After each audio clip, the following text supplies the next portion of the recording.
Sauber is just 15 months away from becoming Audi's works Formula 1 team, but the process of what we like to call Audification started long ago, well before the name change and new paint job appear in 2026. You might think there's plenty of time to go, and that Audi's illustrious record in other disciplines of motorsport, whether that's rallying, sports cars or tin tops, means success is guaranteed. After all, this is an automotive giant that has invested huge sums in its first entry into Formula 1, so what could go wrong? Well, quite a lot actually.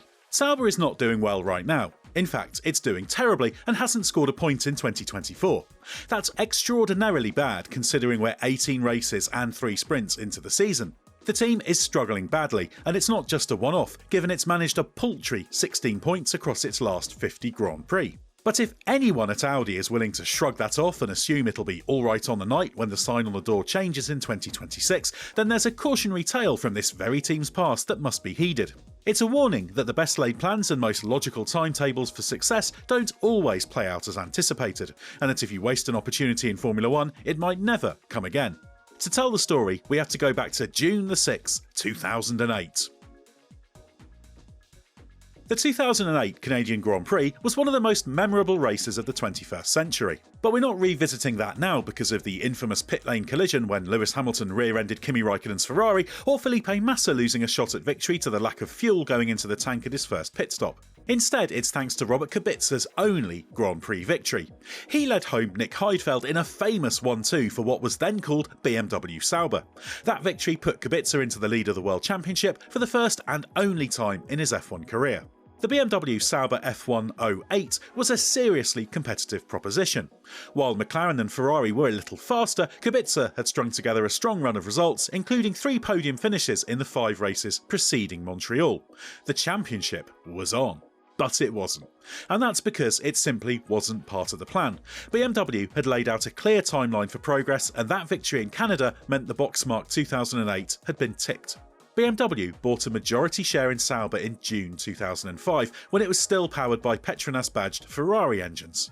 That meant its first proper season as BMW Sauber was 2006. It finished 5th in the championship with a couple of podium finishes. As far as team principal Mario Tyson was concerned, that was bang on target. In fact, it exceeded the target of halving the pace gap of 1.5 seconds from 2005, ending up just over 0.4% off on average, about 4/10 over a 90-second lap. In 2007, BMW Sauber also hit its targets, climbing to 2nd in the Constructors' Championship. In reality, it was actually 3rd given McLaren's exclusion in punishment for the spy scandal, but it was a good step forward. So that was the Year 2 box ticked, and Tyson made it abundantly clear that the objective for 2008 was, next year, we will be looking to record our first win. That victory came in Montreal, so it was job done for BMW Sauber for 2008.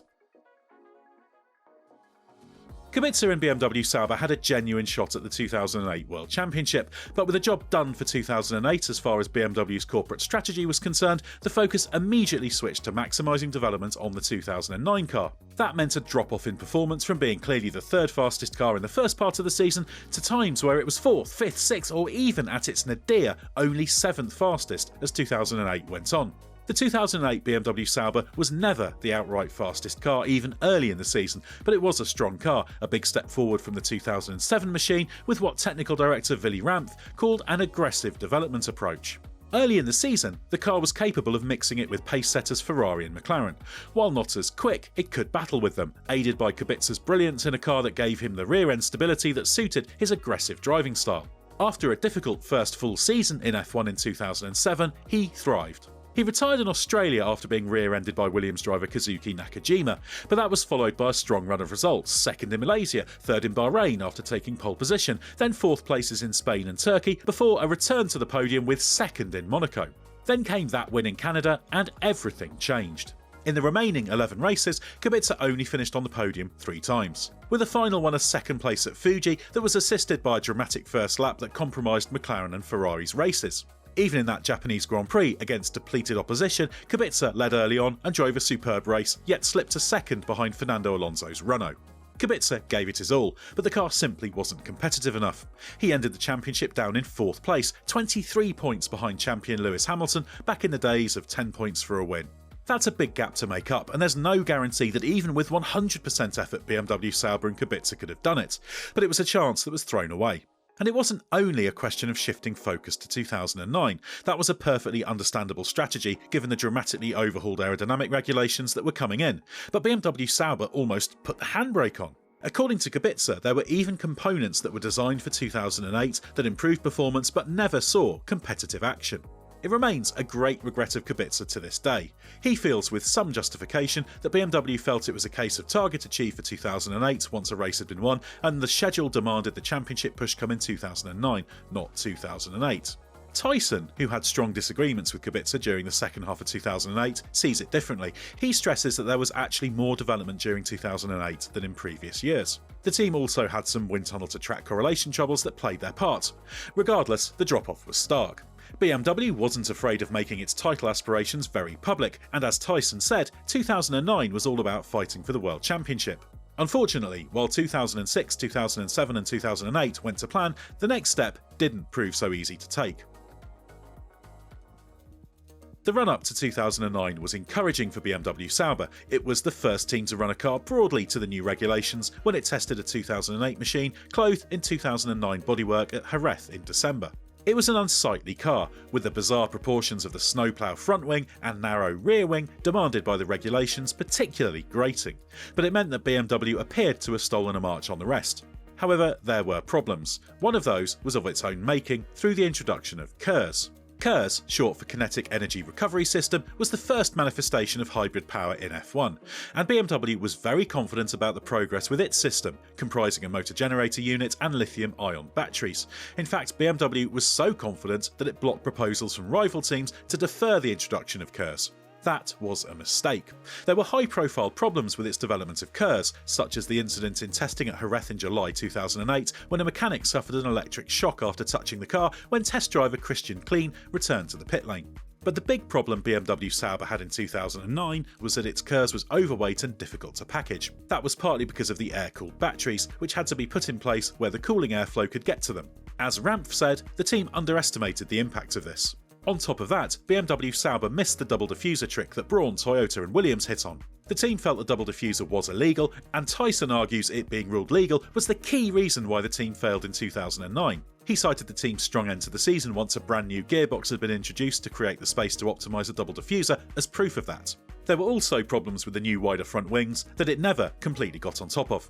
The season started with Kubica's encouraging performance in Australia. Running without KERS because of his weight, although Heidfeld had it in the sister car, Kubica flew on medium compound Bridgestones late on, only to be eliminated in a collision with Sebastian Vettel's Red Bull while battling for second. But that race was a rare high point. KERS was decided to be a weight and packaging penalty that BMW couldn't carry, and it was dropped from the fifth race of the season in Spain onwards. The team ultimately finished sixth in the championship, but by then BMW's F1 programme was doomed. In late June, BMW made the shock announcement that it was pulling out of F1 at the end of the season as a result of the global financial crisis, or to use the official rationale, for reasons of strategic realignment. Had results been as expected, perhaps things would have been different. BMW's fourth year as a full works team went so wrong after 3 years when it hit its targets admirably, but there was no fifth season. This meant BMW's 10-year stay in F1, which started when it joined Williams as engine supplier in 2000, came to a dismal end. And after various attempts to sell the team, notably to Kodbak Investments, failed, it was eventually taken over by founder Peter Sauber, who had owned 20% of the team throughout the BMW era. So what lessons must Audi learn from this? Well, Formula 1 is no great respecter of timetables, and performance must be maximised at all times with all opportunities taken. Audi first committed to buying a controlling stake in Sauber in 2022. That takeover happened in phases, culminating in its upping its ownership to 100% in March 2024. The chance to have 3 full seasons of building up the team before it fully became Audi was rightly regarded as a fantastic opportunity. Without the pressure of the name, the team could expand both in terms of headcount and facilities, gradually working its way up the grid. However, that's not paid off. Sauber has presented an image to the world of a team that's drifting, seemingly treading water with the view that everything will suddenly come together when it becomes Audi in 2026. That's played a part in the recent shake-up, with ex-Ferrari team principal Mattia Binotto coming in as CEO. Red Bull stalwart Jonathan Wheatley has also signed up to join as team principal, but won't start until next summer. In the meantime, Sauber has had a dismal season, failing to score a point and having by some margin the slowest car. Audi clearly has a plan, but in its BMW Sauber guise, this team made the mistake of assuming that things would come together in the future based on its own timeline. And it feels like at Audi, the same thing is happening again. And Sauber now is far less competitive than it was in 2005 before the BMW takeover, so there's a very long way to go to get anywhere near the level of achievement of BMW Sauber's early years. This is Formula 1, and Sauber must maximise the next 18 months before Audi's debut. It needs to become a sharper racing organisation, improve its development rates, and exhibit the ruthless pursuit of results any F1 team needs to have even a chance of getting to the front. As Binotto recently put it, we need to train our muscles for the future. And he's absolutely right. After all, in F1, if you work on the basis of success coming at some point in the future without being aggressive enough with short-term objectives, then tomorrow never comes. Just as that glorious championship-winning tomorrow never came for BMW Sauber.